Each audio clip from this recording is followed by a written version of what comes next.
Vengo del quinto cono. O te calas o te vas a hacer puñetas. ¿Cómo vas a entender esto con lo bestia que eres? ¡Qué cabronada! ¡Qué cabronadas!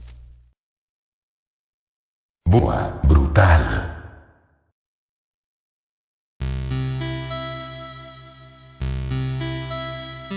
Opa chavalas, opa chavales, esto es Boa Brutal, el programa de los que tiramos dados de 20, de los que pulsamos X para continuar y de los que nos cagamos por encima cuando vemos a Sadako salir del pozo. No sé si te pasó a ti. Yo la verdad es que fue de los pocos momentos así que recuerdo que me obsesionaran del cine. Después ya se convirtió en meme. O sea, después ya llegó un punto en que Claro. ya todas las chicas japonesas con el pelo súper largo, terroríficas, ya se convirtieron en meme. Pero ese momento del pozo, Dios mío, me subí por las paredes. Sí, es que además no se había visto nada parecido aquí en Occidente. O sea, cuando llegó esa ola de terror japonés así a finales de los 90, fue lo nunca visto, vamos. Sí, que hay muchas. Hay la maldición con el de Grudge, creo que era. Bueno, no sé Sí, cómo es en japonés. Porque Yuon. con el estertor este que hacía la chica también. Fua. Son pelis muy enervantes.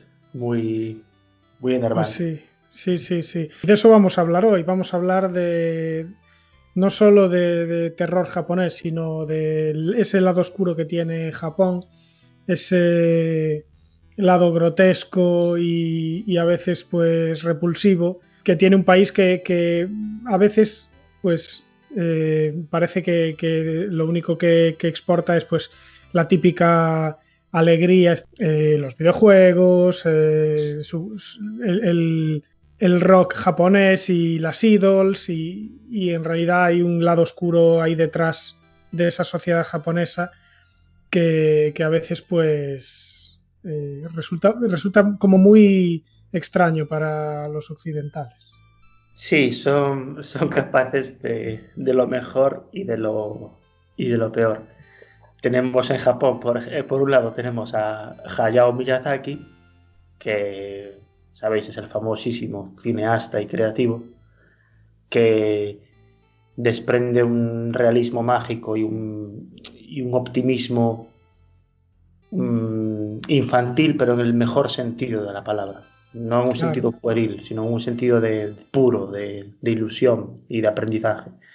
Y luego, compartiendo apellido, tenemos a Tsutomu Miyazaki, el psicópata otaku, que se dedicaba a otras cosas, un poco más perniciosas. Un chaval obsesionado con el eroguro que se dedicó a aterrorizar Japón. Un asesino en serie, vamos. Entonces sí, es como un país que ves los juegos de Nintendo y dices, jolín, qué pureza, qué maravilla, qué bonito, o sea, qué bonito el Animal Crossing. Pero después tus ojos se acaban cayendo en algún manga de estos de Eroguro y te los quieres arrancar. Sí, sí, sí, a ver. Bueno, para el que no sepa muy bien qué consiste esto del eroguro, pues es una especie de mezcla entre erotismo y horror grotesco, ¿no? Que particularmente se da en Japón. Además tiene como muchos autores muy prolíficos en este género y bueno, sobre todo se caracteriza por eso, por la crueldad extrema, por el gore y vamos, eh, es como está muy diferenciado con respecto al terror o el erotismo o el gore que se puede hacer aquí, ¿no? Porque también tiene como su dosis de humor negro, ¿no? Y la verdad que es bastante interesante para los que nos gustan estas cosas, pero muy extraño para los que no están acostumbrados al terror en general y al gore en particular, ¿no? Sí, además es que una cosa que veo curiosa es que el gore como tal tiene un poquito esa etiqueta de adolescente, chorras, ¿sabes? Pero el Eroguro tiene unas connotaciones artísticas. O sea, hay los autores y creativos que trabajan en el Eroguro en Japón son gente muy... A ver, que a lo mejor no los invitas a la boda de tu hija, pero que son gente que a nivel cultural están ensalzados, ¿sabes? Se les tiene en consideración. No son el Tom Six, ¿sabes? Son gente cuidado, ¿sabes? Se les tiene mucha consideración. Sí, sí, tal cual, tal cual. O sea, no es como un creador aquí de serie Z denostado y que trabaja casi en la clandestinidad. No, allí es gente apreciadísima y que muchas veces bate récords de taquilla en los cines. Es curioso. Pues venga, vamos a abrir este melón del Japón oscuro. Entonces, como tú, Abel sí que estuvo en el país del sol naciente. Es ahí, estuvo en ese planeta llamado Japón. Así que, ¿qué te parece si abres tú el melón, Abel? Pues muy bien. Mira, yo, si quieres, voy a empezar con un caso real, ¿no? Que me resulta bastante curioso y que tiene mucho que ver con este erotismo grotesco del Eroguro y del Japón más oscuro, ¿no? Bueno, seguramente mucha gente conozca la película El Imperio de los Sentidos, ¿no? Es una película erótica japonesa muy mítica. Es una obra maestra para mí y refleja pues la vida de dos amantes que se obsesionan el uno con el otro y hasta el punto de que, bueno, empiezan a incorporar un poco el sadomaso en sus prácticas sexuales y finalmente pues todo acaba de forma pues un poco trágica, ¿no? Esta película fue prohibida durante mucho tiempo en Occidente, ¿no? En muchos países, sobre todo porque era una película que aunque no era de factura serie B, sino todo lo contrario, o sea, tenía una producción al más alto nivel, pero por ejemplo había escenas de sexo real, ¿no? Algo que en una película erótica con pretensiones intelectuales era prácticamente tabú, ¿no? En la época. Inaudito. Y lo más curioso de esta película es que está basada en un caso real. De eso es lo que quiero hablar un poco, ¿no? Ese caso real que inspiró la película, ¿no? La mujer que protagoniza la película, la auténtica mujer en la que se basa este personaje, se llamaba Sada Abe y nació en Tokio en 1905. Era hija de una familia de clase media y ya desde pequeña era una niña bastante peculiar porque era como bastante irritable, tenía un carácter un poco complicado y a los 14 años fue violada y eso hizo que su temperamento pues se volviera todavía más complejo, ¿no? Los padres al final deciden venderla a una escuela de geishas esperando que esto cambiara un poco su rumbo y en realidad ella pues acabó en un burdel en el distrito rojo de Tobita en Osaka como prostituta y allí ya su fama ya empezó a decaer, ¿no? Empezó a ser conocida como una generadora de problemas total, ¿no? Empezaba a robar a los clientes, se fugaba del prostíbulo, se peleaba con los proxenetas y llegó un momento en que se fugó ya directamente del lugar, ¿no? Curiosamente, acabó como camarera en un hotel en donde, bueno, siguió con su vida problemática, pero ahí es donde cambió un poco su vida, ¿no? Porque allí conoció al que sería su pareja en esta relación extraña que se llamaba, pues, o ella lo llamaba Kichi. En realidad se llamaba Kichizo Ishida y se convirtió en su amante, ¿no? Empezaron a conocerse, a tener relaciones y empezaron desde las relaciones más convencionales hasta ya un sibaritismo porno erótico sadomasoquista súper extremo, ¿no? Sada se obsesionó con este hombre y empezó como a venerar su miembro en plan como si fuera prácticamente algo divino, ¿no?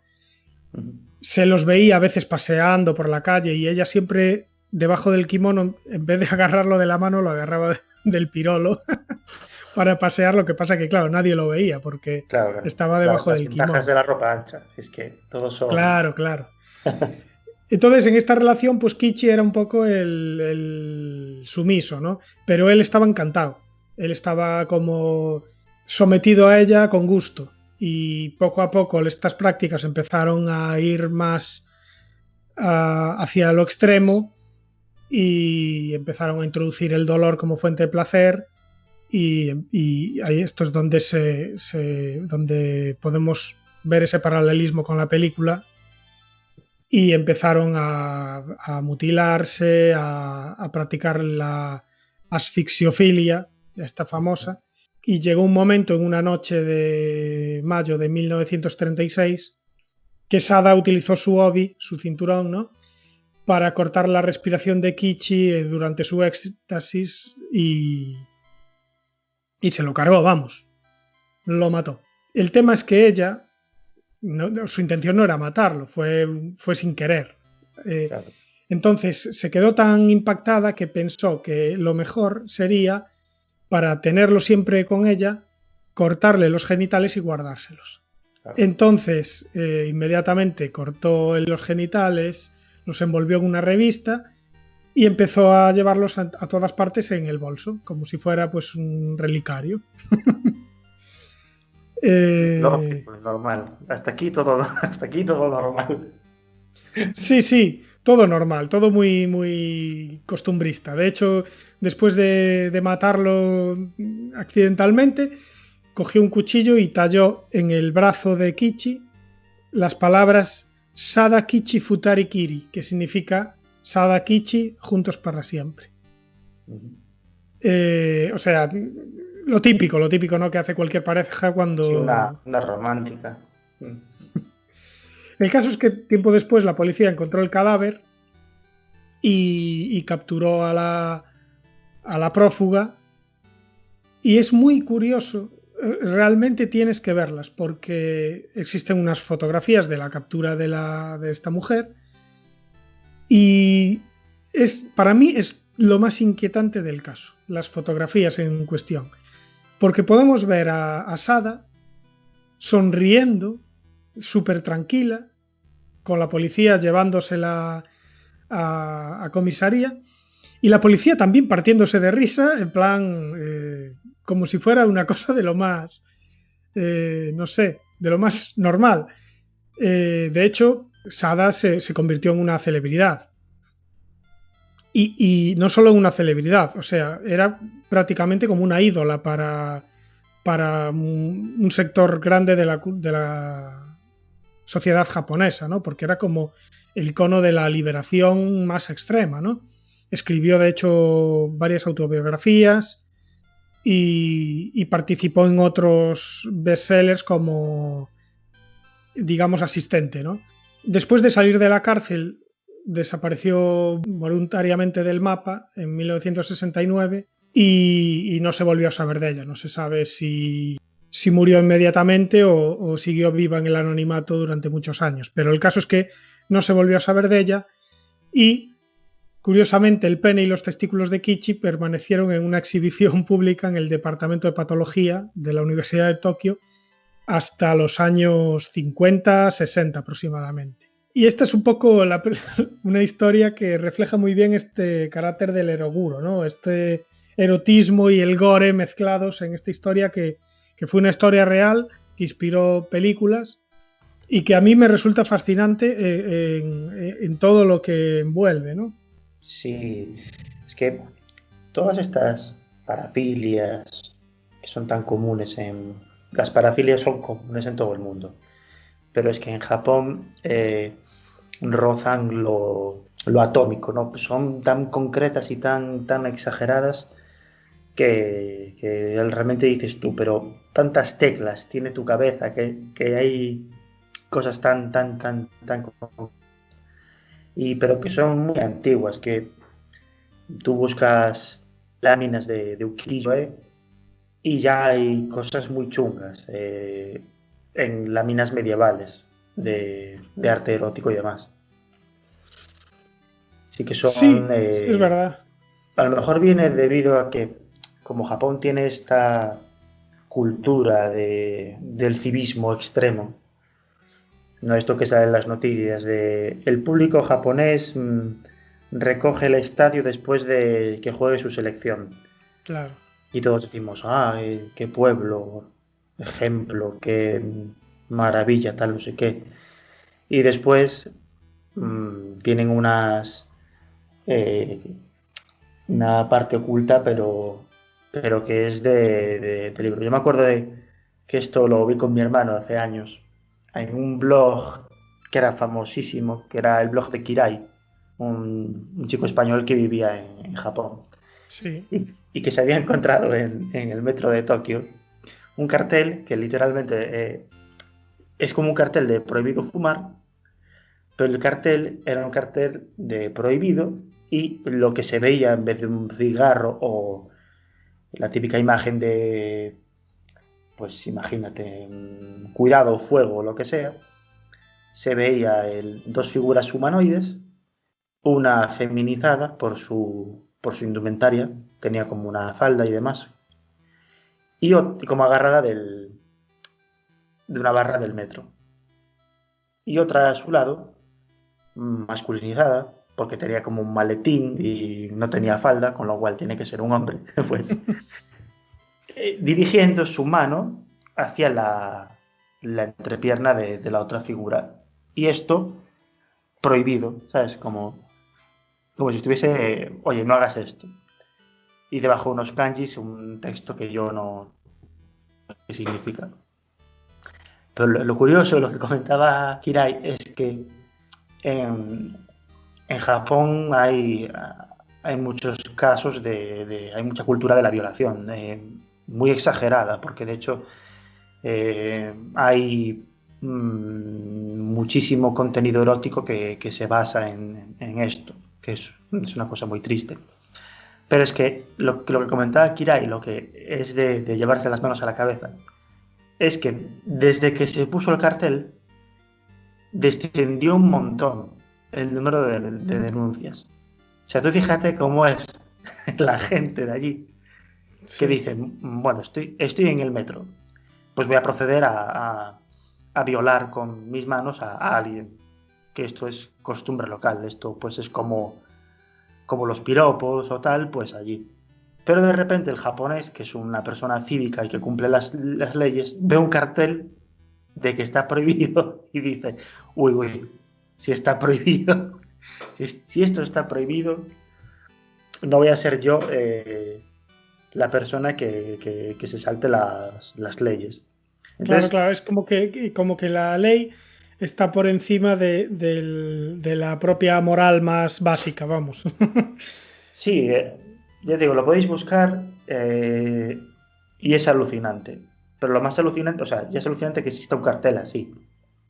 Pero lo más alucinante es el hecho de que a raíz de que se ponga hombre, yo puedo entender que se puede entender que y a lo mejor la gente piensa, me están endureciendo las leyes, a lo mejor pusieron cámaras, tal, pero no, al parecer lo único que hizo falta fue poner un cartel como diciendo, no hagáis esto.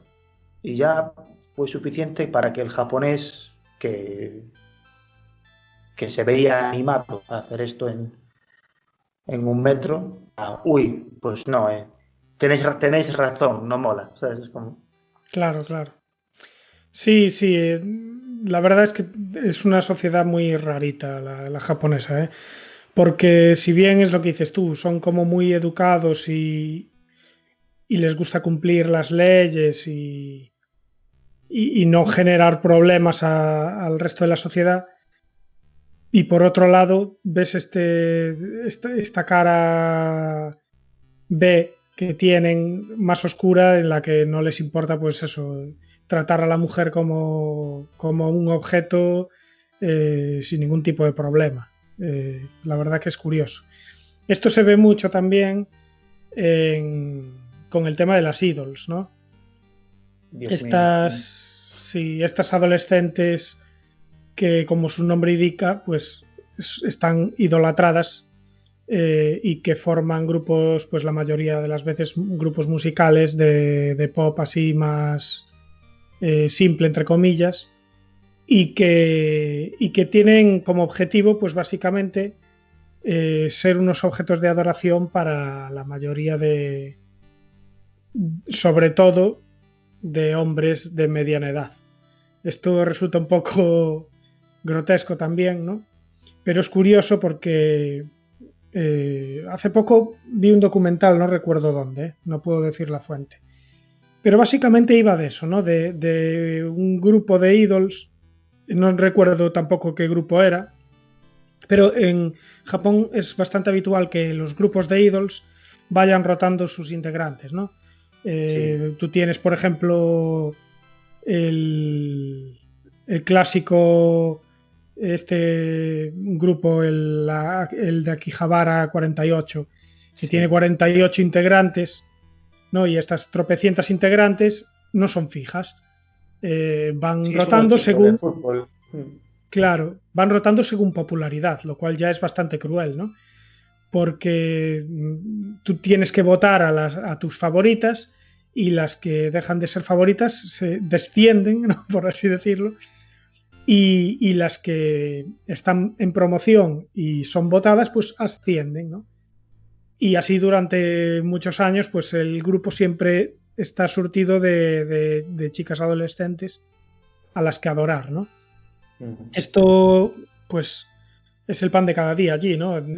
Es muy habitual que estas idols pues salgan en revistas, que se vendan fotos, etcétera, y que vayan a convenciones donde precisamente en este documental se veía gente de más de 50 años que se dedicaban a seguir las giras de su ídol preferida, pues a la que cuando hacía alguna convención pues le pedía alguna foto, etcétera, y se veía a este tipo pues al que entrevistaban en el documental y le decían, oye, pero ¿no te resulta un poco raro el tema de que esta chica podría ser, no sé, casi tu nieta si me apuras? Y el tipo decía que no, que era como una veneración platónica y que para ellos era algo normal. De hecho, después entrevistaban a la propia ídol y también lo veía algo normal, ¿no? Pero bueno, incluso para ellos a veces esto no es tan normal, ¿no? Esto se ve también, por ejemplo, en la peli de Perfect Blue, esta peli Sí. de Satoshi Kon, que después imitó, entre comillas, Darren Aronofsky en Requiem por un sueño y en Cisne Negro, aunque en realidad lo que hizo fue comprar los derechos, ¿eh? Entonces no es que fuera un plagio. Pero bueno, el caso es que esta película precisamente va un poco de eso, ¿no? De esa obsesión que tienen algunos japoneses con las idols, porque la protagonista, Mima Kirigoe, es una cantante de un grupo, un trío de J-pop, y anuncia en un momento dado que deja de ser cantante para dedicarse a la actuación, y ahí es cuando los fans empiezan a molestar por este cambio en su carrera, hasta el punto de que hay un acosador de aspecto medio deforme que empieza pues a molestarla de forma bastante obsesiva. Y esto es un poco también una crítica a esta veneración rara a estas idols, ¿no? Sí, de hecho yo recuerdo el caso de... Bueno, es que es la cosificación llevada al extremo.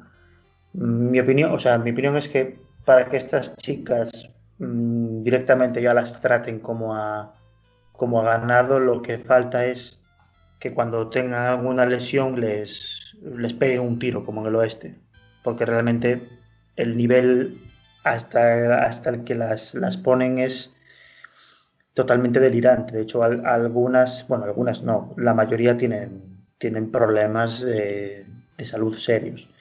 Claro. Eh, la búsqueda, es la cosificación de que estas chicas sean perfectas a una edad en la que directamente no saben ni qué quieren hacer en la vida, y es aberrante. Yo qué sé, tú las ves haciendo tiro con arco, pero con una perfección pasmosa, que si caligrafía, que si cocina, o sea, y no es lógico, porque tú dices, a ver, que tienen 15 y 16 años, ¿cómo puedes cocinar un ramen perfecto, usar el yumi de forma perfecta, cantar? Que si no es normal, eso te tiene que pasar factura. Y yo recuerdo el célebre caso de Minami Minegishi, que era un miembro importante de Akihabara 48, y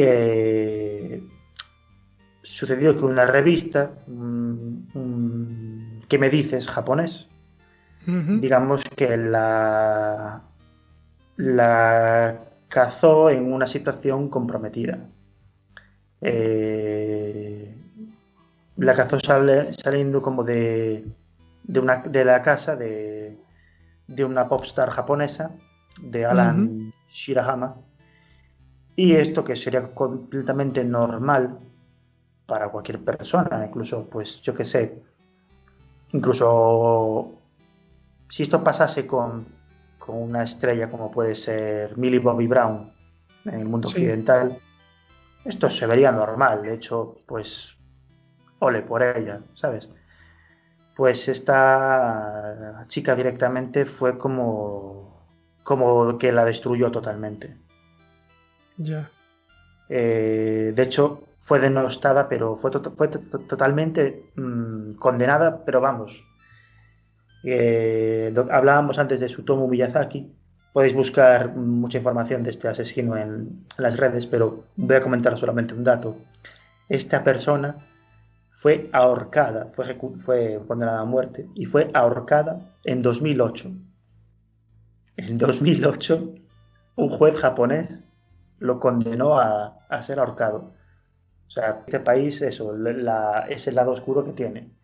Que yo entiendo que el asesino luchaba porque lo matasen con la inyección letal, pero el juez fue inclemente, dijo que no, que tenía que morir en la horca. Pues esta chica, volviendo a Minami, por supuesto salió a la palestra para mandar a la mierda a toda la gentuza que la tachaba de lo peor, ¿no? Pero es que esta mujer tuvo que raparse la cabeza y pedir perdón públicamente. O sea, no es muy diferente de todo el machismo, entre comillas, yihadista o sin las comillas. No es realmente muy, muy diferente. Pero es que es totalmente tóxico, ¿no? Y asusta. De hecho, tú lees el comunicado de la chica y parece que directamente ha cometido crímenes, pero vamos, repelentes. Y lo único que hizo fue salir de casa de un chico. ¿Sabes? Sí, de hecho, cuando entran en un grupo de este tipo, les hacen firmar contratos de este estilo, ¿sabes? En plan que no puede tener novio, que no puede verse, no puede ser vista con otro chico por la calle. Bueno, en fin, una serie de especificaciones ahí súper chungas que, a ver, la verdad que ponen los pelos de punta, ¿eh? Pensar que esto pase en una parte del mundo que en teoría es moderna, ¿sabes? Porque tú puedes decir, esto pasa en una tribu africana que está pues socialmente pues un poco atrasado, bueno, pero son el primerísimo primer mundo, Japón, ¿sabes? O sea, y moralmente a veces están como en el siglo XVIII, es increíble. Sí, es que no deja de ser que esta chica pidiese perdón. Dice, lamento profundamente lo que en esta ocasión he hecho. Fue un acto desconsiderado y olvidé que soy una veterana del grupo. Se inclina pidiendo perdón. Me quedé en blanco y aún sigo siendo incapaz de saber qué hacer. Después de haber visto la revista hace poco, sabía que tenía que hacer algo. He decidido afeitarme la cabeza sin consultar a otro miembro del grupo ni al equipo de mi agencia. O sea, esto es un seppuku. Sí, es un seppuku moderno. A todas luces.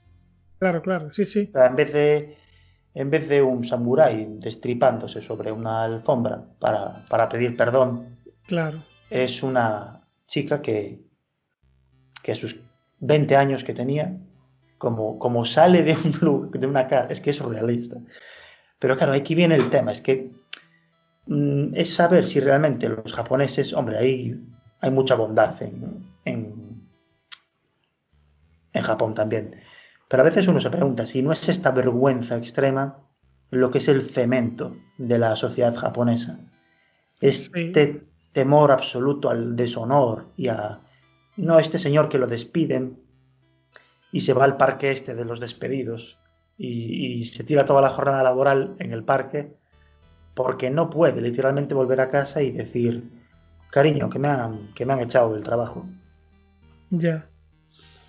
Sí, sí, es verdad. Nosotros aquí tenemos un poco ese rollo católico de la culpa y ellos tienen el de la vergüenza.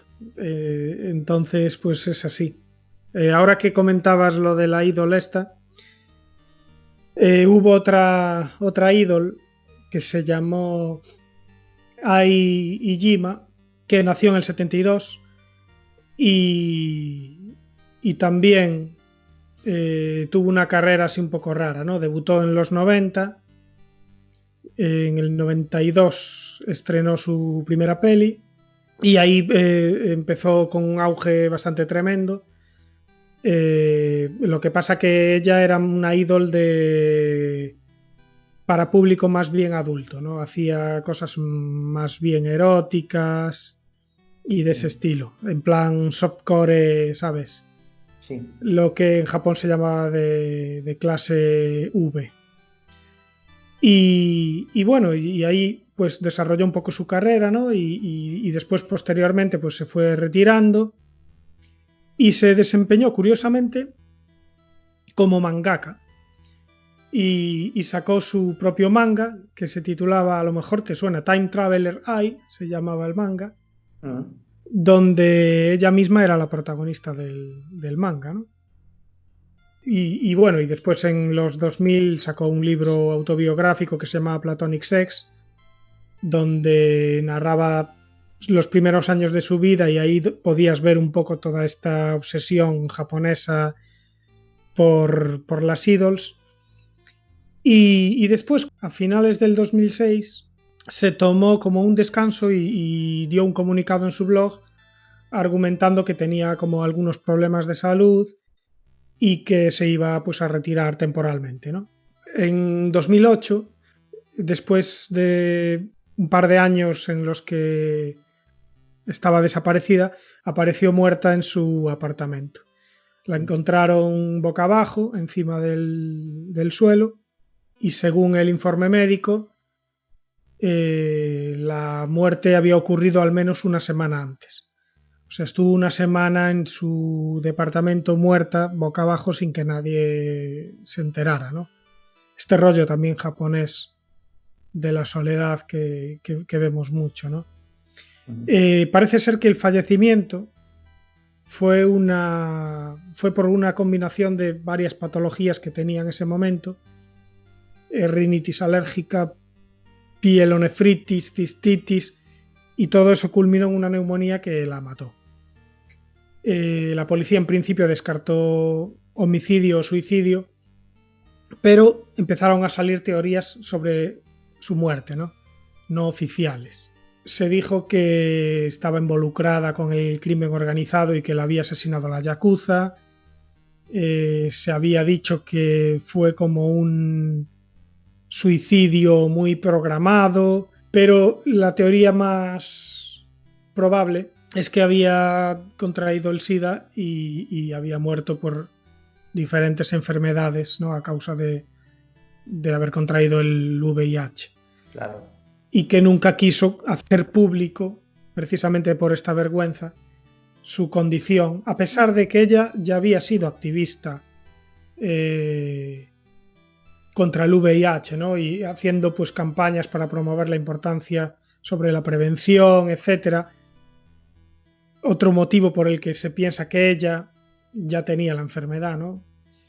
Pero claro, en realidad así murió, sola, en su casa. Una semana después hallaron su cuerpo, una persona que era un ídolo total, y con la duda de qué es lo que le pasaba, ¿no?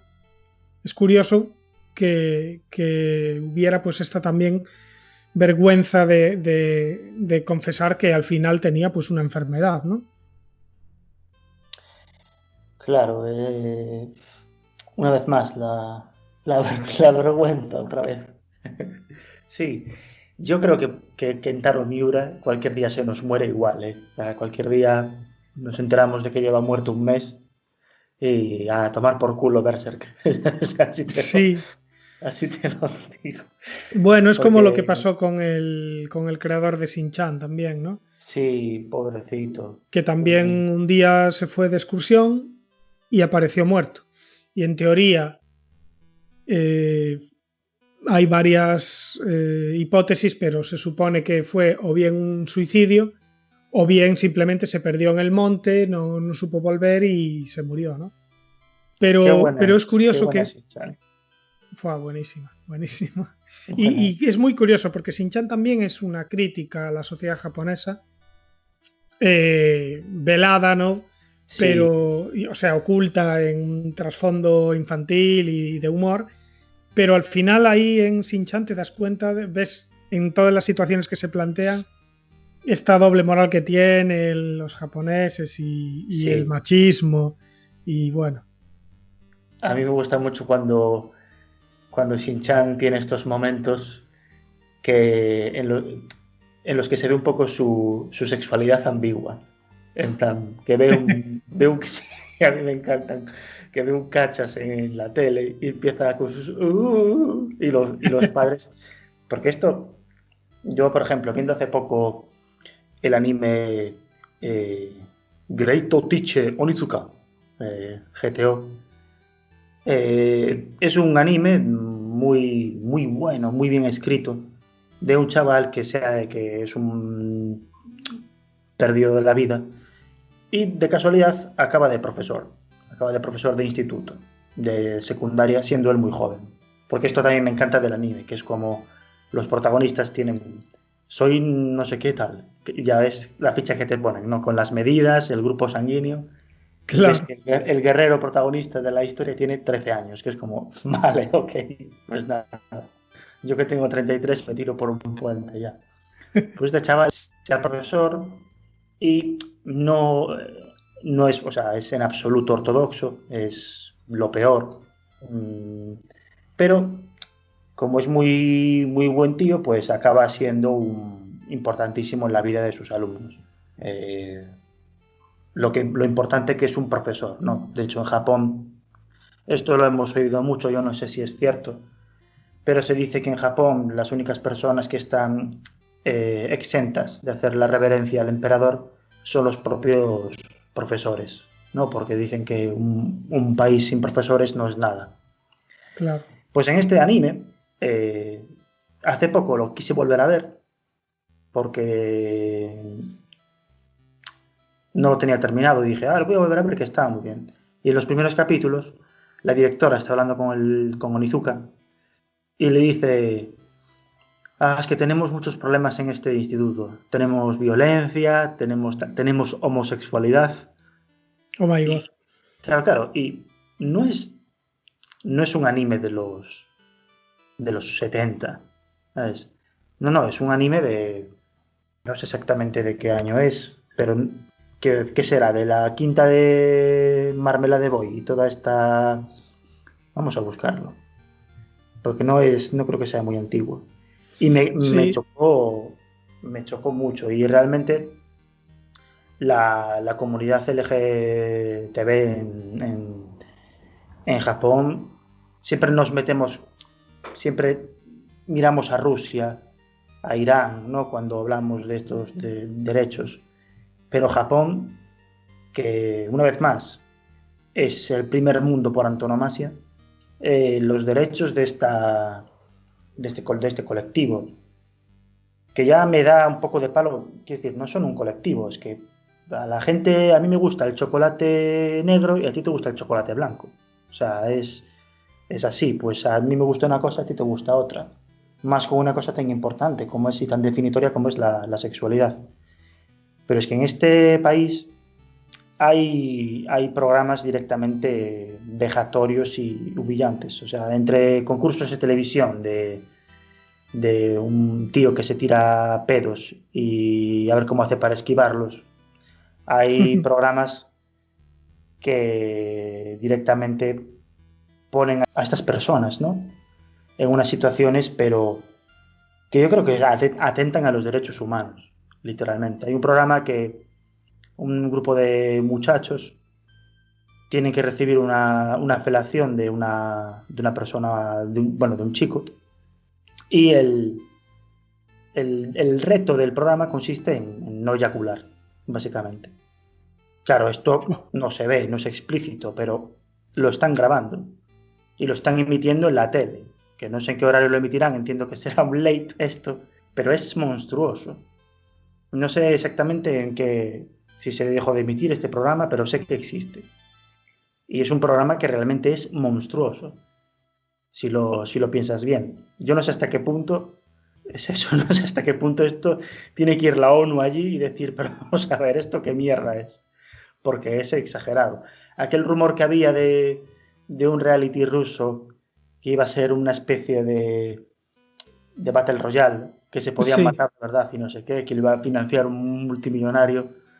A mí no me parece que esté muy lejos de este programa que sí existe, sí existió en la televisión japonesa. Sí, sí, a ver, es que los programas de televisión japoneses dan para otro programa porque Sí, es tremendo, ¿eh? O sea, el disfrute con la por humillación. por el sufrimiento ajeno, ¿sabes?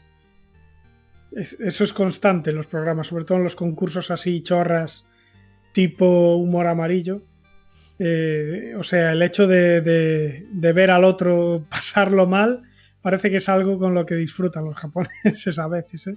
Sí, claro, una vez más, porque como a lo mejor es tan importante para ellos el mantener esa fachada de perfección absoluta y de honor, pues a lo mejor es muy goloso, que bueno, aquí después en España nos estamos partiendo el culo de merlos, llevamos 2 semanas, pero Sí, sí, es, nosotros también tenemos mucho que... sí, también tenemos lo nuestro, pero que sí, puede, yo entiendo que venga de ahí. Lo que dices tú, de la televisión japonesa podríamos hacer otro programa.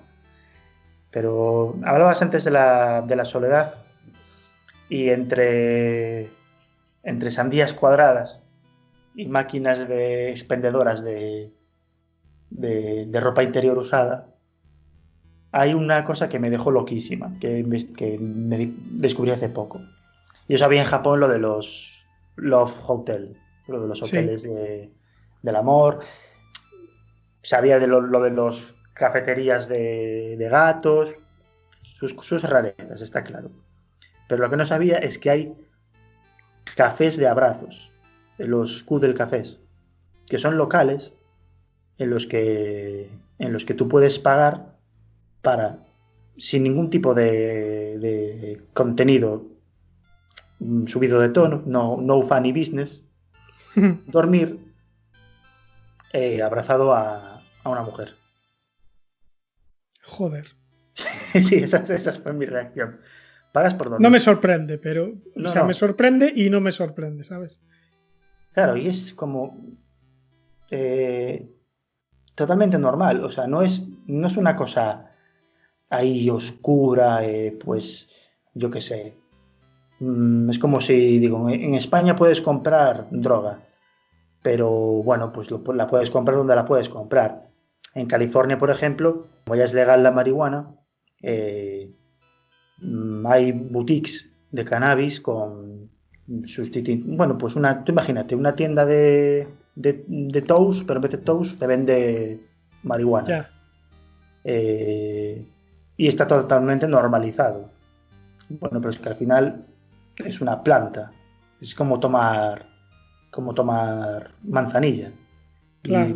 Y de hecho yo si me quiero poner fatal, voy al Mercadona, me compro 4 botellas de Jack Daniels y a lo mejor la cajera me mira raro, pero ya está. Pero esto Ya. que es totalmente normal en Japón, que tú vayas a un sitio y digas, sí, la noche completa, 400 pavos. Y ahí vas y duermes en una cama y te están abrazando. Y tú pues puedes pagar más porque te hagan un pequeño masaje en la espalda o por, ojo, complemento de acariciar el pelo de la chica durante 3 minutos. Me cago en Dios. Esto es de pegarse un tiro, de verdad. ¿Qué Sí, le bueno, pasa? es que madre mía. Bueno, esto está relacionado también con el rollo de los hikikimoris, estos que se tiran años encerrados en sus habitaciones, ya no en sus casas, en sus habitaciones, Mm. sin salir, con la única compañía de un ordenador con conexión a internet, una consola de videojuegos, unos cuantos mangas y alguna que otra figurita de sus Sí, ídolos preferidos para dedicarse al onanismo. Y ya está. Y a lo mejor se tiran ahí pues 15 años, ¿sabes? Y a lo mejor la madre les lleva el plato de comida a la puerta y ellos pues abren la la- puerta, cogen el plato, se lo llevan para adentro y su vida se basa en conectarse a internet, relacionarse con más gente como ellos y después dedicarse a eso, a leer mangas, a ver anime y poco más. O sea, relaciones sociales reales, cero. claro. O sea, esto es de relato de Lovecraft, o sea, el clásico cuento en el que hay un tipo que se pone a leer de forma obsesiva un libro y no sale de su casa hasta que se empieza a transformar en un monstruo, ¿no? Mm. Pues esto es increíble, pero es relativamente frecuente dentro de lo que cabe, ¿no? Entre la adolescencia japonesa. Y claro, tú te imaginas a una persona haciendo eso durante 20, 30 años. Ya nosotros ahora que llevamos 2 meses de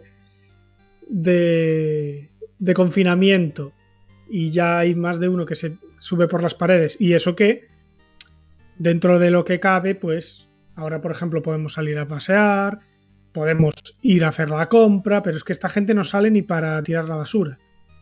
Claro, claro. O sea, es aislamiento total en una misma habitación, porque muchas veces ni siquiera están encerrados en sus casas. A veces dentro de una casa, ellos eligen estar en su habitación porque viven en familia y no quieren relacionarse con nadie más. Y otras veces sí, es en su casa, pero su casa es una habitación, porque así son los apartamentos japoneses. La verdad que es una locura. De hecho, bueno, ahora tienen mucho problema con el tema de la natalidad, porque muchos japoneses no quieren tener relaciones con otras personas porque dicen que no, que prefieren centrarse en ellos mismos y que no quieren, que les resulta incómodo relacionarse con otra gente. Y de hecho, pues muchas parejas eh, pues se conocen, son novios, tienen sexo, tienen su primer hijo y a partir de ese momento ya dejan de tener sexo nunca más, ¿sabes? Mm. Porque su relación pasa a ser ya más de como de hermanos, entonces les resulta raro. Sí. Esto pasa mucho y de hecho esto se ve mucho en el anime, ¿no?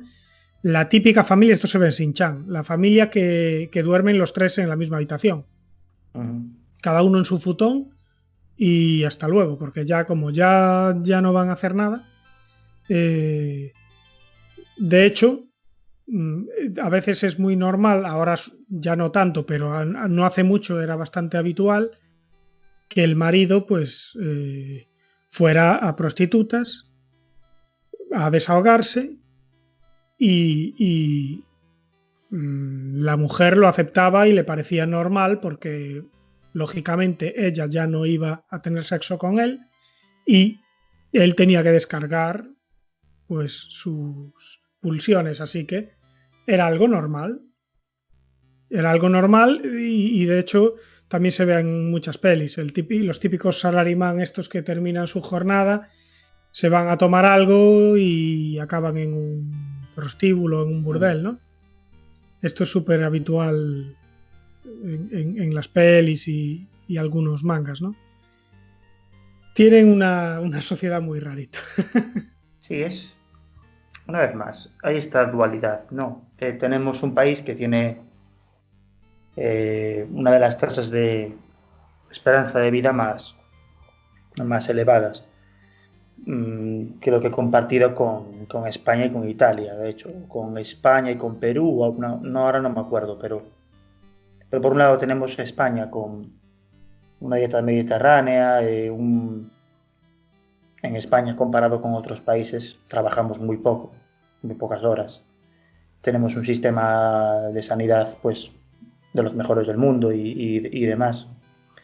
Y por otro lado, en Japón, trabajando 14, 16 horas al día, cumplen sus... Jolín, buscas japoneses que tienen más de 100 años y son un montón. Y tienen esta filosofía, ¿no? Del ikigai, del propósito, ¿no? Del tener algo que hacer en la vida, sea un huerto, sea tus hijos, sea un arte marcial, y como que eso les mantiene con la existencia centrada y eso les permite pues tener una especie de salud plena, ¿no? Salud en lo espiritual, en lo físico y en lo emocional. Pero parece que cuando un japonés influenciable o que a lo mejor pues lo que aquí en España en los 80 podría ser el típico kinky que se va a la plaza y se va en el Seat Panda a liarla, pues en Japón esto fue una máquina de la sociedad también y demás, fue una máquina de forjar otakus, ¿no? De forjar estos ermitaños urbanos que tienen una relación con su medio totalmente tóxica. De hecho, el asesino en serie que comentábamos antes es uno de estos casos que llevó al extremo. De hecho, cuando la policía entró en su apartamento, aquello era directamente la cocina del infierno. Tenemos una persona que, claro, que empezó consumiendo manga para adultos, llegó un punto en que eso se le hacía ya soso y acabó pues consumiendo snuff y después matando él mismo, ¿no? Y de hecho pues tenía el apartamento lleno de contenido eroguro, tenía las cintas de Guinea Pig y ahí pues hubo debate sobre si este tipo de gente era peligrosa. Me acuerdo de la escena de cuando el capítulo aquel que hicieron del WoW, del World of Warcraft en South Park, que la madre de Cartman le ponía la palangana a Cartman para cagar en la silla de gamer. O sea, directamente Cartman no abandonaba el ordenador ni para descomer. Entonces, a ver, a mí me gusta... Yo hay días que necesito quedarme toda la tarde jugando videojuegos. No pasa nada. Hay señoras que están toda la tarde viendo Sálvame, todas las tardes. Y pues yo alguna tarde necesito tal. pero está claro que este estilo de vida se antoja mínimo tóxico. Si eres una persona fuerte y creativa, pues a lo mejor hasta eres una persona increíblemente prolífica, teniendo un estilo de vida así. Pero si ya estás mal de serie, esto es una receta para el desastre. Claro. Bueno, siguiendo un poco con este Japón oscuro, hay algo que tenemos que mencionar sí o sí, y es el famoso bosque de los suicidas, ¿no? El bosque de Aokigahara, conocido también como el mar de árboles. Pocos lugares dan más canguele en el mundo, yo diría, que este sitio, ¿no? Que el bosque de los suicidas. Es un bosque de 35 kilómetros cuadrados, situado al noroeste del monte Fuji, y de siempre, de toda la vida, ha tenido pues una asociación histórica con demonios de la mitología japonesa, y hay incluso poemas de hace más de un milenio que indican que el bosque está maldito, ¿no? O sea, hasta este punto llega la tradición oscura de este lugar, donde el turismo ha quedado limitado prácticamente a algunas zonas vigiladas y, a ver, aunque no está prohibido visitarlo, o sea, aunque no está prohibido adentrarse en el mismo bosque, hay un montón de señales de advertencia en todos los idiomas para prevenir a la gente de que se suicide. Porque este lugar es uno de los lugares del mundo, de hecho es el segundo lugar del mundo donde más suicidios hay. Después de, creo que era el puente del Golden Gate en San Francisco. Que bueno, claro, a ver, el Golden Gate le veo la lógica, presta mucho suicidarse. O sea, es muy conveniente. Si tú te sí, además también lo hemos visto en un montón de películas, ¿eh? El clásico personaje que está en el borde del puente pensando en tirarse. Claro, igual hay unos funcionarios ahí que se encargan de eso, de asesorar a la gente. Pero Claro, un bosque no es tan... Hombre, sí, es un poco la idea de desaparecer, a lo mejor, ¿no? Esa soledad. El bosque impresiona, desde luego es... ¡buah! Claro, pero además tú piensas que hay cientos de bosques en Japón, pero ahí es a donde va todo el mundo. Claro, ahí sí. Porque ese es el de suicidarse, a ver, ese es el bueno. Claro, cada bosque tiene su cosa, está el de hacer los picnics y está el de suicidarse. Pero tú piensas que ya en el siglo XIX, cuando había hambrunas y epidemias que azotaban a la población, las familias más pobres lo que hacían con los niños y los ancianos que no podían alimentar era abandonarlos en este lugar. Entonces, ya desde entonces, bueno, ya antes, ¿no? Pero sobre todo desde entonces empezaron a surgir historias que decían que el bosque estaba encantado por los fantasmas, por los yurei, de toda esta gente que había muerto allí, ¿no? Tú imagínate lo que tiene que ser para un niño que te abandonen en un bosque encantado a tu suerte, ¿sabes? No sé, no me lo quiero ni imaginar, pero eso tiene que ser el terror en estado puro, ¿eh? Sí, vamos. Que bueno, en ese, vamos, de eso también tenemos lo nuestro, que familias ricas, vamos, mandando a la gente a abortar a otros países o cosas así, también tenemos lo... Sí, nosotros no somos ejemplo de nada. Pero bueno, el caso es que aquí hay una tradición muy oscura de suicidios, que yo creo que empezó, sobre todo, la tradición moderna de suicidios, ¿no? Comenzó sobre todo en los 60, con la publicación de una novela que se llamaba Nami no Tou, de Seicho Matsumoto, en la que al final de esta novela dos amantes se suicidan en el bosque, ¿no? Entonces, como que de forma un poco romántica se convirtió en ese momento el bosque, que ya de antes tenía una tradición de estar encantado, pues ahí empezó con esta tradición de suicidarse allí. Además, que esto es otra locura de la sociedad japonesa, porque esto es impensable que ocurra aquí. En el 93 se publicó un libro que era El completo manual del suicidio, de Wataru Tsurumi. Una guía para suicidarse, una guía seria, para suicidarse, sí, donde el autor recomienda este bosque como uno de los lugares más idóneos para quitarse la vida, ¿no? Que esto también es una locura. O sea, el hecho de que salga un manual para suicidarse y que haya una editorial que diga me parece bien, venga, vamos a publicarlo, puede ser de utilidad para la gente. Claro, hablamos de una sociedad que es de las pocas del mundo que ha ritualizado el suicidio, que de hecho era una cosa de honor y era un ritual de la alta alcurnia, ¿no?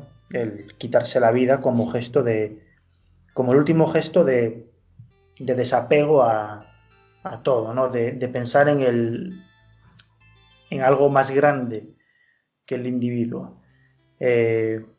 Yo tengo un manga que lo tengo por ahí, ahora mismo no me acuerdo del autor, pero lo estoy viendo, así que lo voy a coger.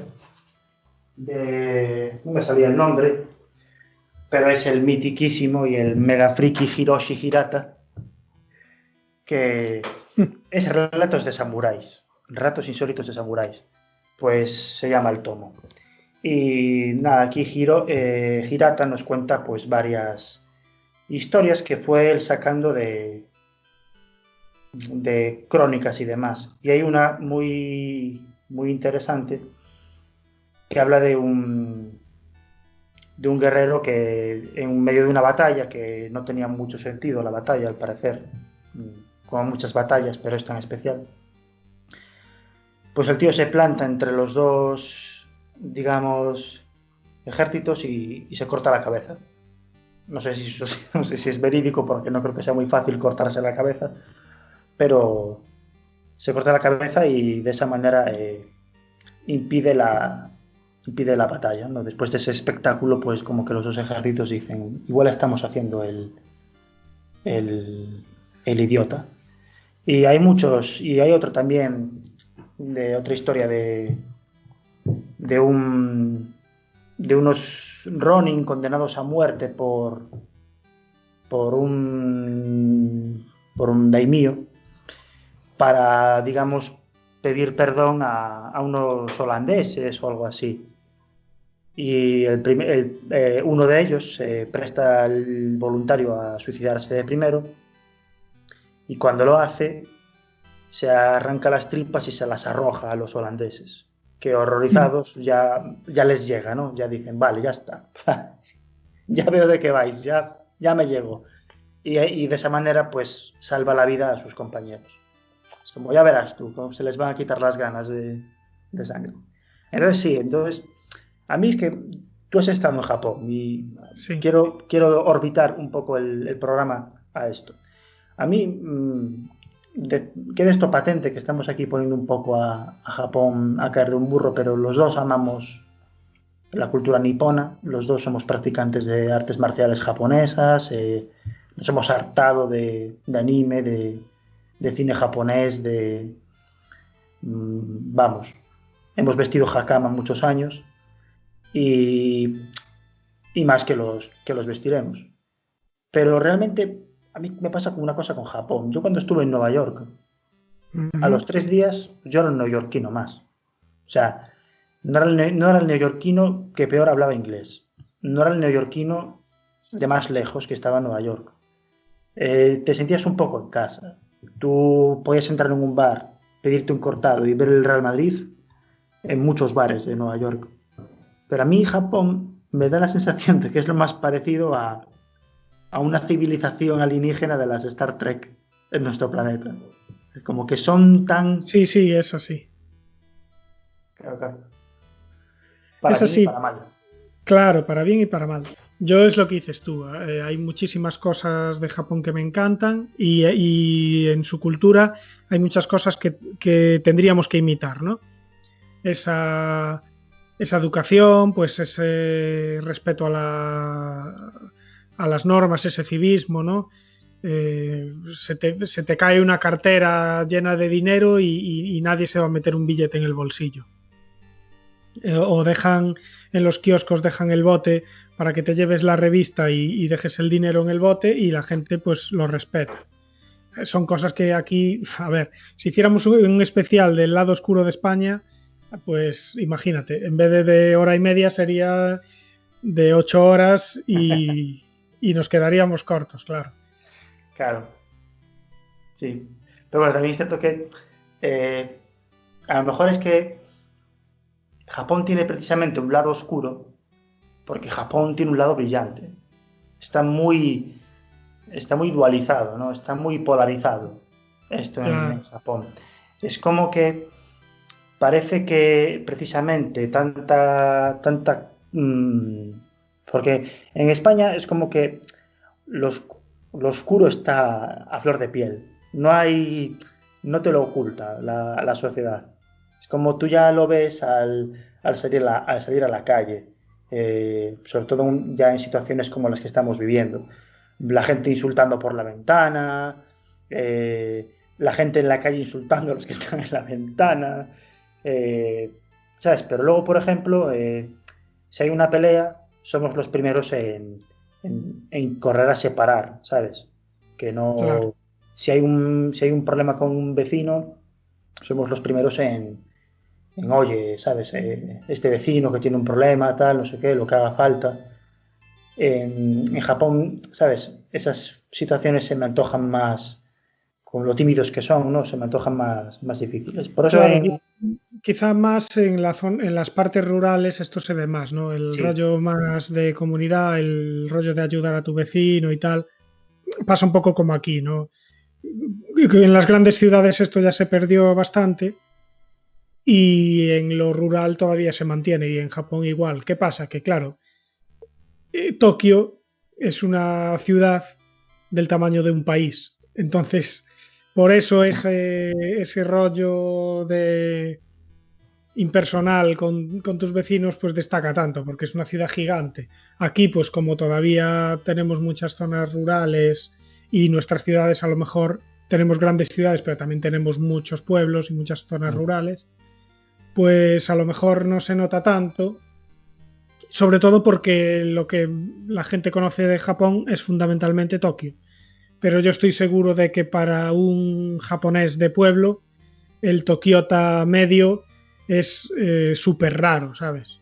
sí, Eh, esto pasa un poco también en Francia, que dicen que lo que entendemos todo el mundo del francés es el parisino. O pasa con Argentina, que todo el mundo tiene la imagen del argentino, del porteño, ¿no? Del ciudadano de Buenos Aires, pero que nada tiene que ver un gaucho puro y duro del monte con un habitante de Buenos Aires y tú que has estado también en ese Japón rural, ¿no? En Kioto y demás, hay dos Japones, ¿no? Realmente. Hay un Japón ahí como tradicional, sencillo, eh, muy respetuoso con el entorno, con cuidar las cosas. Y después está ese Japón de las megalópolis, ¿no? Con ese Japón de lo que tú decías, ¿no? Una ciudad que es que es tan grande como un país. Yo no me acuerdo cuántos habitantes tenía Tokio, pero era exagerado. 12 millones, uf, ¿no? pues no sé, podemos mirarlo. A ver, Tokio Pero es una habitantes, exageración. 9 millones y pico. Pues ya ves. Claro, Uruguay tiene 3 millones de habitantes, todo Uruguay. claro, Esta claro, ciudad tiene el triple y es solo una ciudad. Pues claro. Pero es curioso, es que, por ejemplo, estábamos hablando ahora de comparando. Cuando fueron los tsunamis de Japón, los últimos, y que fueron potentes, la propia Yakuza, uh -huh. el clan Yamaguchi Gumi, donó muchísimo dinero para la reconstrucción de Japón. Pero vamos, donó una cantidad de pasta que el Amancio Ortega se le caería la cara de vergüenza en comparación. O sea, tenemos a una mafia, a un crimen, a un grupo de criminales que de hecho son intocables. Cuando hacen funerales van 300 por la calle y con sus trajes negros y sus coches negros. Y hablamos de gente que se dedica a la trata de blancas, que se dedica al tráfico de sustancias y de armas con otras mafias y demás. Pero luego hay un problema en Japón y son más patriotas que nadie y donan un montón de pasta a la reconstrucción de su país. ¿Puede ser marketing? Pues puede ser. Pero es que es una vez más una de estas cosas bizarras, ¿no? De llevarse las manos a la cabeza. Aquí nuestros gobernantes en este país roban el dinero público para ellos. Desde gente en la Casa Real a en cualquier partido político lo han hecho o lo han intentado. Y en Japón, la mafia, o sea, no el gobierno, No, ya. la mafia no solo no roba dinero, que bueno, podemos debatir, se aprovecharán y parasitarán la sociedad de otras maneras. No, sino que sufragan ellos. No os preocupéis que pagamos nosotros. Es que es, como lo que te decía, parece de una civilización de Star Trek que son así. No se me hace más exótico Spock Claro. que algún japonés. Pues sí, es verdad. Antes hablabas de lo bizarro cuando te referías ahí a la Yakuza y yo no quiero que quede sin comentar algo que a mí me flipa, que son los yokai, los monstruos y fantasmas de la cultura japonesa, ¿no? Porque, a ver, todas las culturas tienen su mitología, ¿no? Pues por ir a algo así que nos resulte cercano aquí en Galicia, pues tenemos nuestras criaturas mitológicas, tenemos nuestros mouros, tenemos nuestros trasnos, tenemos al lobisome, que son criaturas fantásticas en ocasiones, de apariencia humanoide, pero que dentro de lo que cabe hay cierta, no sé si decir realismo, pero cierta lógica en el comportamiento de estas criaturas. Incluso podría uno pensar, si nació en 1650, que pueden existir realmente, ¿no? Pero los monstruos japoneses, los monstruos, los fantasmas, las criaturas mitológicas, son especialmente bizarras y extrañas, ¿no?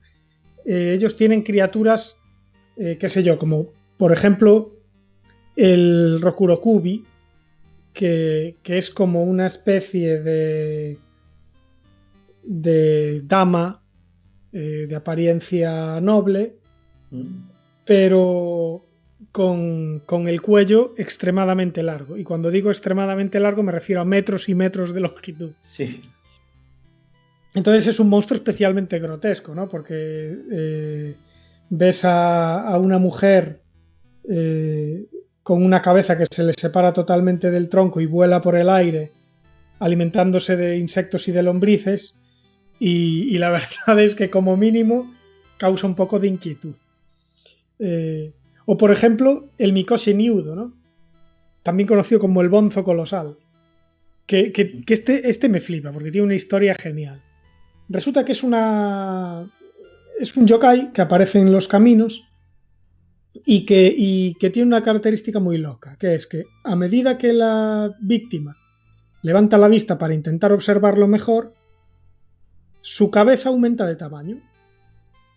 Entonces, al principio aparece en plan difuso, en forma de un pequeño monje, ¿no? y a medida que lo observas, su cabeza se va hinchando, va creciendo, va creciendo, va creciendo. En el momento en que dejas de mirarlo, deja de crecer. Si vuelves a mirarlo, vuelve a crecer, hasta que su cabeza, pues, igual pasa a ser, pues, del tamaño de una montaña casi. O sea, la lógica de estos monstruos es acojonante. Y después hay algunos también, como el Makuragaeshi, que es un monstruo que a lo que se dedica, o un espíritu, es a darle vueltas a tu almohada mientras duermes, ¿no? Entonces tú, pues un día te levantas con la almohada en los pies y ya sabéis que fue el Makuragaeshi que estuvo jugando con tu almohada por la noche, ¿no? En fin, hay... Y después también tienen muchos que son simplemente animales, ¿no? Tienen uno muy clásico, por ejemplo, es el zorro, el kitsune, ¿no? Kitsune. Que en ciertas ocasiones, pues este animal se puede llegar a convertir cuando es muy viejo o cuando ocurren ciertas circunstancias en un yokai. Y entonces a estos zorros salvajes pues se le otorgan ciertas capacidades míticas, ¿no? Lo mismo pasa con las ratas. La rata como animal es una cosa y la rata como yokai es otra. Entonces la rata como yokai normalmente puede llegar a medir hasta pues 2 metros, ¿no? Puede llegar a ser como más que un perro y también tiene como capacidades mágicas y tal, pero no deja de ser el mismo animal, ¿no? Entonces uno piensa en los habitantes del Japón feudal y claro, un zorro o una rata son cosas físicas que uno puede ver en realidad. Entonces para ellos ver a un zorro era algo tan normal como ver a la tipa esta del cuello infinito, ¿sabes? Todo formaba parte de la misma realidad. Sí, claro, Es muy curioso porque la lista de yokai es enorme y muchos son especialmente extraños. O sea, es muy curioso que haya surgido y algunos incluso pues se han mantenido hasta la actualidad, ¿no? El Kappa, por ejemplo, que es muy clásico, que es este yokai con apariencia como medio de tortuga, que a veces tiene un pequeño charquito en la cabeza. Se ha mantenido hasta nuestros días y de hecho algunos monstruos de Pokémon, por ejemplo, están inspirados en este yokai o personajes actuales de animes, etcétera, ¿no? Es curioso. Sí, de hecho, el Kappa bueno, hay una película preciosa. No sé si es una película o es una serie de anime. De cuyo protagonista es un Kappa, que ahora mismo no me acuerdo el nombre. Vamos a ver, Sarazanmai, puede que se llame. Reo Tomao Futari wa Sarazanmai. Sí, Sarazanmai. Y que es muy... Ah, no, esta es otra. Es que hay muchas, claro. Pero sí, luego la busco y la pongo en Instagram. Y claro, muchos rumores hay de que puede que esté basado en la salamandra esta gigante japonesa, que no sé si lo sabéis, pero en Japón hay una salamandra que frecuenta los ríos y lagos que es más grande que un perro, pero es descomunal. Y claro, eso que era una realidad para ellos, porque incluso hay yokais que son objetos, ¿no? Que poseen objetos cotidianos. Sí, hay todo lo que te puedas imaginar, ¿eh? O sea, desde, no sé, esta mujer que tenía el cuello enorme, hasta, por ejemplo, se me ocurre otro, el Nuranigion, que es como una especie de viejo de cabeza deforme, vestido con un kimono elegante, con una cabeza también gigante y que es un viejo verde que regenta los barrios de prostitutas, ¿no? Claro. que eso es totalmente mítico, eso no existe. Entonces, Claro, claro. eso es dificilísimo de imaginar. Pues sí, yo algo había leído de que en Japón hay esta cultura digamos, del vacío, ¿no? Ujú. El vacío de que hay que se habla en el Zen y demás. Por eso la casa japonesa es tan minimalismo, ¿no? En interiorismo. eh, bueno, está el programa este de Netflix de la chica que se dedica al orden y a... ¿Cómo se llamaba esta chica? No me Marie acuerdo. Kondo. Marie Kondo, eso es. Es un programa que vamos, a mí me da paz ya solo verlo. Y ahora no, tú sabrás más que yo, Abel, pero bueno, hay un proverbio japonés que dice que cuando no te puedes deshacer de una posesión, que tú no eres dueño de esa posesión, esa posesión, ese objeto, es dueño de ti. Y entonces ahí tenemos esos paraguas con la lengua de fuera y esos objetos como viejos que tenemos por ahí abandonados, que digamos que los japoneses como que les dotan de un misticismo y una vez más, ¿no? Este orden que hay en Japón. Y es verdad, ¿eh? Porque si tú tienes la casa fatal, yo creo que tú acabas fatal. O sea, si tú tienes todo hecho una mierda, yo qué sé, típico casa de que ya no puedes ni entrar, no puedes ni limpiar, porque tienes tantas cosas que directamente tardarías. eh, no tienes dónde ponerlas para empezar a limpiar. Pues eso tiene que Claro. afectar a lo tiene que afectar de alguna manera como persona. Sí, es que es un país increíble. En todos para lo bueno y para lo malo, es un país increíble. Pues sí, la verdad que, bueno, no quiero tampoco dejar de mencionar todo este lado oscuro y grotesco en el cómic, ¿no? Mm. Hay varios autores que son especialistas en este género, ¿no? Que también es un poco ese eroguro del que hablábamos antes. Y, por ejemplo, uno de ellos es Hideshi Hino, que además de mangaka, ¿no?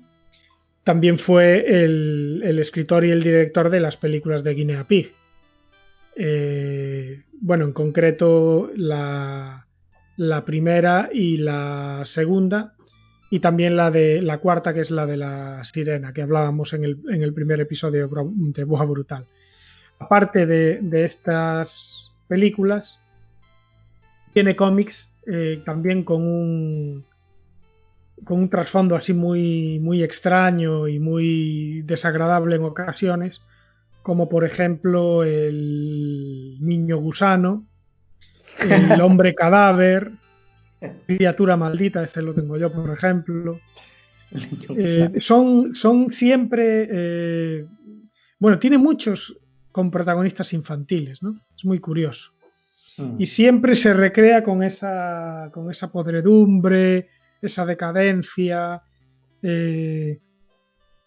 Tiene un gusto así por lo grotesco que es muy peculiar. Y tiene un estilo también que podría resultar un poco desagradable. A mí me gusta mucho, pero mezcla un poco este estilo un poco infantil y más cercano al manga a lo mejor de los 70, con una temática pues cercana al gore y bueno, cercana no, sobrepasa a todo lo que se parece al gore. Y bueno, y después tenemos otro maestro en este género, es Junji Ito, ¿no? Sí, por favor. Junji Ito, bueno, tú ves una foto de él y parece un ejecutivo súper formal y tranquilito, pero después ves sus obras y también son sobre todo Si Junji Ito iba más a lo directo, a lo físico, a lo visceral, Junji Ito también transita este camino, pero le gusta ir también mucho por lo psicológico, ¿no? Sí. Tiene, a ver, una de sus obras más conocidas es Uzumaki, que también tiene película, y ahí se ve pues este terror así un poco psicológico y perturbador. De hecho, él mismo ha dicho que una de sus grandes influencias, además de Hideshi Hino, de que hablamos antes, es Lovecraft mismo. Este ambiente Lovecraftiano que mezcla un poco esas criaturas grotescas y horribles que te vuelven loco solo con contemplarlas, con este terror más psicológico y ese miedo a lo desconocido y a lo que no puedes ver, pues está muy reflejado en su obra, ¿no? Y bueno, y después tenemos también, por ejemplo, a Shintaro Kago, que también es otro maestro del eroguro y que tiene un estilo un poco más diferente, pero a mí también me gusta particularmente. El estilo de él se ha definido, no sé si lo ha definido él mismo así, como paranoia a la moda. es su manera de reflejar su estilo, ¿no? Sí, realmente es que hay para rebuscar y rebuscar. A mí se me ocurre en la música, hay en la música japonesa hay también, para flipar. Todo lo que rodea al Visual Kei ya es una fumada en sí misma. Desde, yo qué sé, los primeros álbumes de X-Japan, que son One of a Kind, de todo lo que pasó con X-Japan, el luto nacional que hubo cuando muriera Hideto Matsumoto, el guitarrista. Pero en la música voy a hablar de 3 artistas que me parecen un flipe. El primero, ¿no?, y el más mainstream, es Diren Grey, que es una banda pues así de metal experimental. Son un poco los Tool japoneses, quizás, pero son muchísimo más íntimos y más personales. Y empezaron en eso, a finales de los 90 empezaron un poquito coqueteando con el Visual Kei,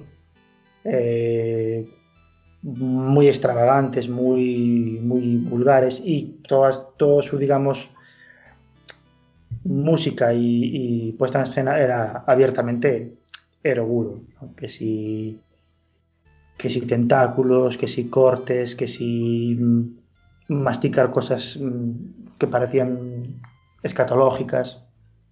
Pero lo increíble es que lo que en Estados Unidos puede ser Gigi Allen, que digamos es una cosa casi horrible, ¿no? O sea, tú ibas a ver a Gigi Allen un poquito movido por el morbo. Claro.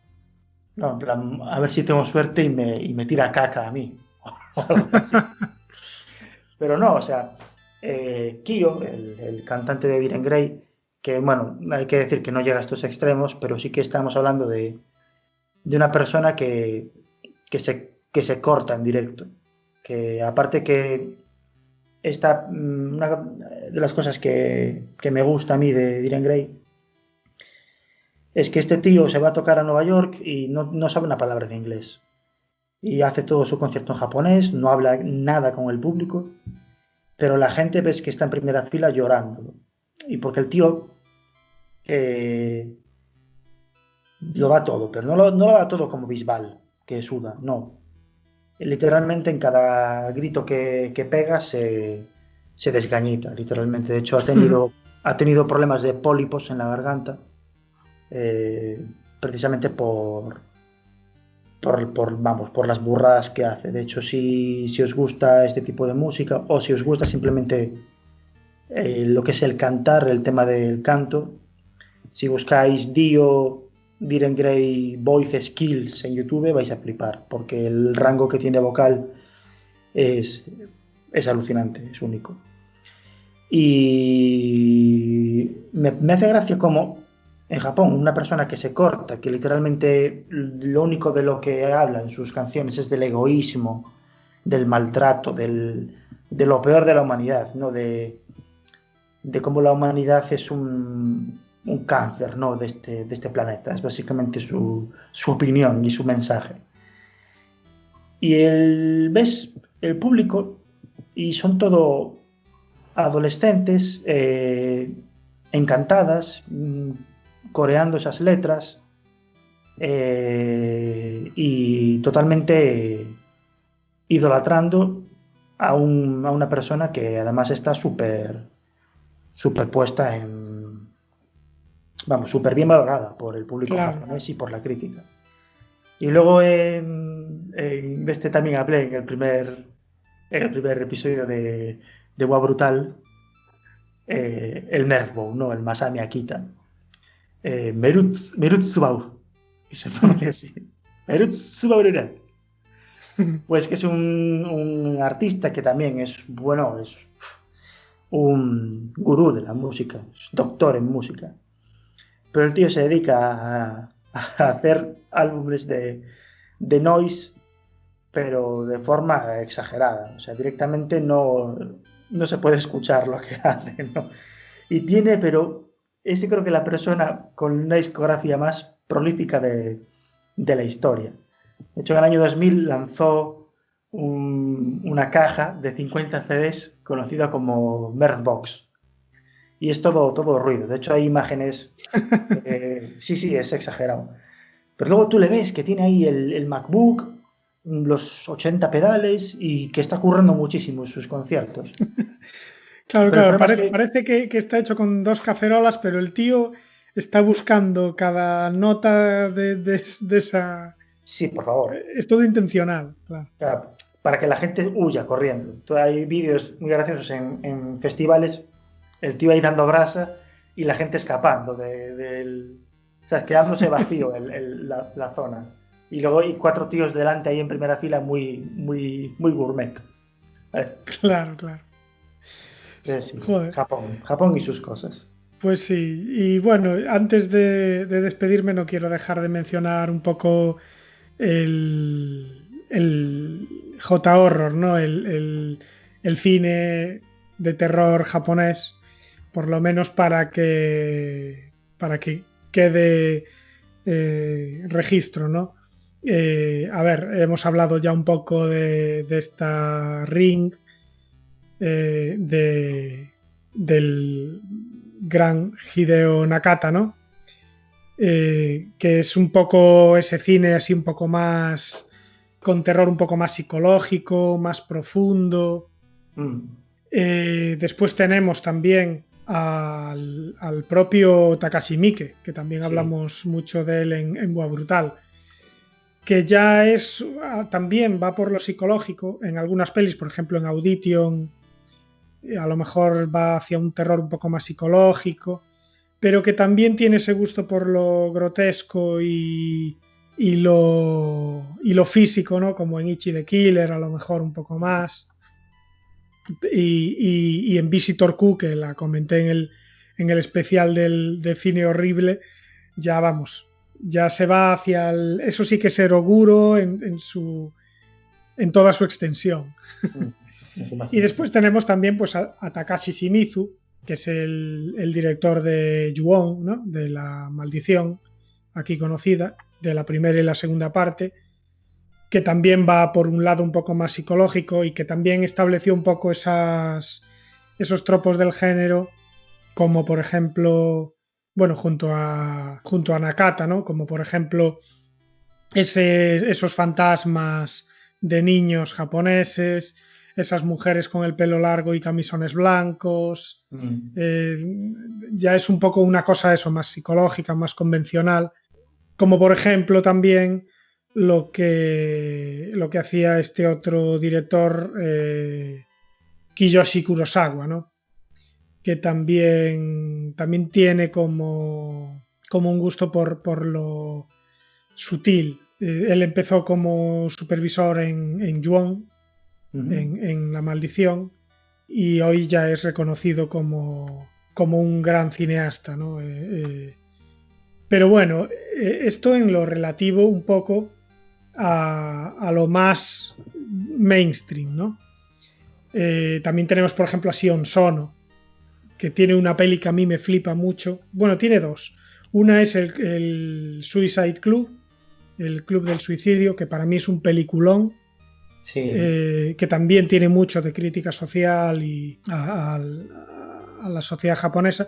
Y después Cold Fish, que a mí me encanta también, y que trata sobre un dueño de una tienda de peces tropicales que no tiene muchas ambiciones, que un día se encuentra con un comerciante de peces que es un asesino en serie. A mí me encantó esa película también. Yendo un poco más a lo grotesco, más al eroguro más puro, ahí ya tenemos, por ejemplo, a Yoshihiro Nishimura y su famoso toque Gore Police, Sí. o Mutant Girls Squad, o Vampire Girl versus Frankenstein Girl. Ya los títulos ya te dicen un poco hacia dónde va este cine. Sí. No se anda con rodeos. Sí, este ya es... aquí ya se mezcla un poco este gore con el humor. Ya se parece un poco al cine gore clásico más occidental, pero con todos estos toques japoneses, con este rollo grotesco que tienen ya los yokais que mencionábamos antes, ¿no? Estos efectos especiales súper